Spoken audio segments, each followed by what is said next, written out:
¿Cómo se salvó el mundo? Stanislaw Lem. En cierta ocasión, el constructor Trull fabricó una máquina que sabía hacer todas las cosas cuyo nombre empezara con la letra N. Cuando ya la tuvo lista, le ordenó, para probarla, que fabricara unas navajas, que las metiera en neceseres de nácar y que las tirara en una nanza rodeada de neblina y llena de nenúfares, nécoras y nísperos.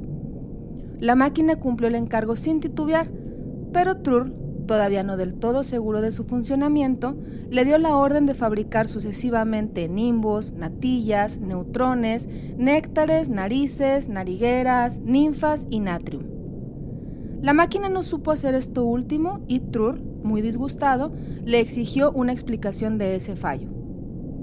No sé de qué se trata, se justificó la máquina. Nunca he oído esa palabra. ¿Qué dices? ¿Pero si es sodio, un metal, un elemento?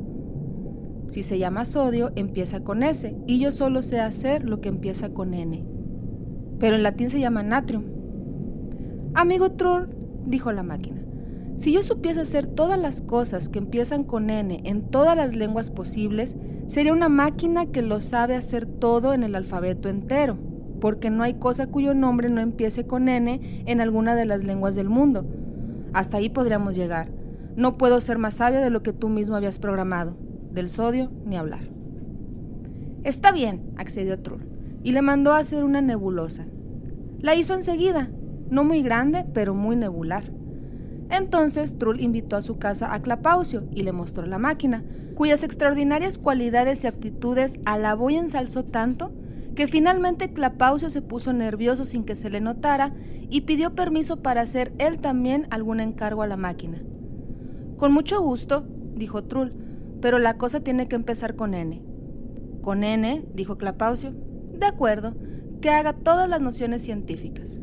La máquina rugió y la plaza delante de la casa de Trull se llenó en un momento de una muchedumbre de científicos que discutían, se pegaban, escribían en unos libros gruesos y otros les quitaban esos libros y los hacían pedazos. A lo lejos se veían hogueras en las que se asaban unos mártires de nuevas ideas. En varios sitios se oían extraños ruidos y se veían humaredas en forma de seta. Todo aquel gentío hablaba a la vez, de modo que no había manera de entender una sola palabra. Y componía al mismo tiempo memorias, comunicados y otros documentos, y, en medio de aquel caos, bajo los pies de los gritones, unos ancianos solitarios escribían algo sin cesar con letra menuda sobre unos jirones de papel. «¿Qué te parece?», exclamó Trull lleno de orgullo. «No me negarás que es la fiel imagen de las nociones científicas». Clapaucio, sin embargo, no se dio por satisfecho. ¿Este gentío escandaloso tiene algo que ver con la ciencia? No, la ciencia es una cosa muy diferente. Explícaselo a la máquina y te lo hará en el acto, gritó Trull enfadado. Pero como Clapaucio no sabía qué decir, manifestó que si la máquina resolviera satisfactoriamente dos problemas más, reconocería que su funcionamiento era correcto. Trull accedió a esto y Clapaucio dijo a la máquina que hiciera unos negativos. ¿Unos negativos?, exclamó Trull. ¿Qué quieres decir con eso?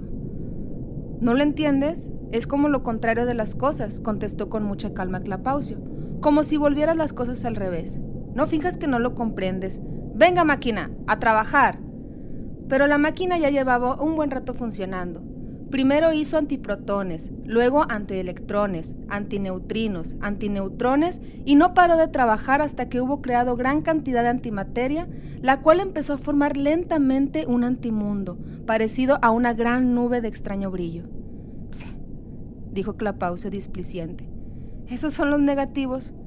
«Bueno, digamos que sí, para evitar discusiones. Pero ahora viene el tercer encargo. Máquina, tienes que hacer nada». Durante un buen rato la máquina ni se movió. Clapaucio empezó a frotarse las manos con júbilo cuando Trull dijo: «¿Qué pasa? Le ordenaste no hacer nada, por lo tanto no hace nada». «No es cierto. Yo le ordené hacer nada, que no es lo mismo». «¿Tienes cada cosa? Hacer nada y no hacer nada viene a significar lo mismo». «No, hombre, no. Ella tenía que hacer nada y no hizo nada, de modo que gané yo. La nada, mi sabiondo colega, no es una vulgar nada, producto de la pereza y la falta de acción, sino una no existencia activa, una carencia perfecta, única, omnipresente e insuperable. «¡Estás fastidiando a la máquina!», gritó Trull, pero en aquel momento sonó como una campanada de bronce la voz de aquella. «Olvidad vuestras rencillas en un momento como este. Sé muy bien lo que es la no existencia, el no ser o la nada, puesto que empiezan por la letra N. Haríais mejor contemplando por una vez el mundo, ya que pronto no existirá». Las palabras helaron en la boca de los enfurecidos constructores. La máquina estaba haciendo en verdad la nada, eliminando sucesivamente del mundo una serie de cosas que dejaban de existir tan definitivamente como si no hubieran existido nunca. Ya había suprimido nataguas, nupaidas, nerbóreas, nádolas, nelucas, nopieles y nedazas. Hubo momentos en los que se podía pensar que en vez de reducir, disminuir, echar fuera, eliminar, anular y restar, aumentaba y añadía, ya que liquidó sucesivamente los negativos de buen gusto, mediocridad, fe, saciedad, avidez y fuerza. Sin embargo, se veía alrededor de la máquina y de los dos constructores un vacío cada vez más pronunciado. «¡Ay!», exclamó Trull, «ojalá no termine mal todo esto». «¿Qué va?», dijo Clapaucio. «Date cuenta de que la máquina no está haciendo nada en general, sino solo la no existencia de todas las cosas que empiezan por N. Verás que no pasa nada. Esta máquina tuya no vale gran cosa». «Eso es lo que tú crees», replicó la máquina. «Es cierto que he comenzado por lo que empieza por N porque estoy más familiarizada con ello, pero una cosa es hacer algo y otra, muy distinta, eliminarlo. En cuanto a eliminar, no tengo limitación por la sencilla razón de que sabiendo hacer absolutamente todo lo que empieza por N, la no existencia de cualquier cosa es para mí coser y cantar. Dentro de muy poco no existiréis, ni vosotros dos, ni todo lo demás. De modo, Clapaucio, que te pido te des prisa en reconocer que soy verdaderamente universal y cumplo las órdenes correctamente. Dilo ahora mismo porque pronto será demasiado tarde». «Pero es que», balbuceó Clapaucio, asustado, dándose cuenta de que realmente desaparecían no solamente las cosas que empezaban por N, que dejaron de rodear los cambucelas, cirlentas, vitropas, grismelos, rinmundas, tripecas y pimas. «¡Para! ¡Anulo mi orden! ¡Ya no quiero que hagas la nada!», gritaba a todo pulmón Clapaucio.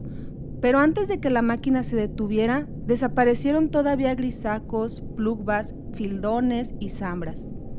Luego la máquina se detuvo por fin. El mundo tenía un aspecto aterrador. Lo que más sufrió fue el cielo. Apenas se veían en él unos pocos puntitos de estrellas, ni rastro de las preciosas grismacas y guaudolizas que hasta entonces habían adornado el firmamento. «¡Grandes cielos!», exclamó Clapaucio. «¿Dónde están las cambucelas? ¿Dónde mis queridísimas murquias y suaves pimas?». «No las hay y no las habrá nunca», contestó la máquina sin inmutarse. «Cumplí, o mejor dicho, empecé a cumplir tus órdenes y nada más. Yo te ordené hacer la nada y tú... O eres tonto, Clapaucio, o lo finges muy bien», dijo la máquina. «Si yo hiciera la nada de un golpe, todo dejaría de existir, no solo Trull y el cielo y el cosmos y tú, sino incluso yo. Entonces, ¿quién podría decir y a quién que la orden ha sido cumplida y que soy una máquina diestra y hábil? Y si nadie se lo dijera a nadie, como yo, que ya no existiría, podría oír las justas palabras de encomio que merezco». Bueno, de acuerdo, no hablemos más de ello», dijo Clapaucio. «Ya no te pido nada, máquina preciosa, solo te ruego que vuelvas a hacer murquías, porque sin ellas la vida carece de encanto para mí». «No puedo. No sé hacerlas porque su nombre empieza con M», dijo la máquina. «Puedo, si quieres, reproducir los negativos de gusto, saciedad, conocimiento, amor, fuerza, solidez, tranquilidad y fe, pero no cuentes conmigo para la fabricación de cosas cuyos nombres no empiecen con N». «Pero yo quiero que haya murquías», chilló Clapaucio. «Pues no las habrá», dijo la máquina. «Y tú hazme el favor de echar una ojeada al universo. ¿Ves que está lleno de enormes agujeros negros? Es la nada que colma los abismos sin fondo entre las estrellas, penetra todas las cosas y acecha, agazapada, cada jirón de la existencia. Es obra tuya y de tu envidia. No creo que las generaciones venideras te lo agradezcan». «Tal vez no lo sepan, tal vez no se den cuenta», farfulló Clapaucio, blanco como una hoja de papel, mirando espantado el vacío del cielo negro sin atreverse a soportar la mirada de su colega. Dejó a Trull solo con la máquina que sabía hacer todas las cosas cuyo nombre empezaba con N. Volvió a hurtadillas a su casa y el mundo sigue hasta hoy día todo agujereado por la nada, tal como quedó cuando Clapaucio detuvo la aniquilación que había encargado. Y como no se logró construir una máquina que trabajara con otras letras, es de temer que nunca más volverán a haber cosas tan maravillosas como las pimas y las murquías.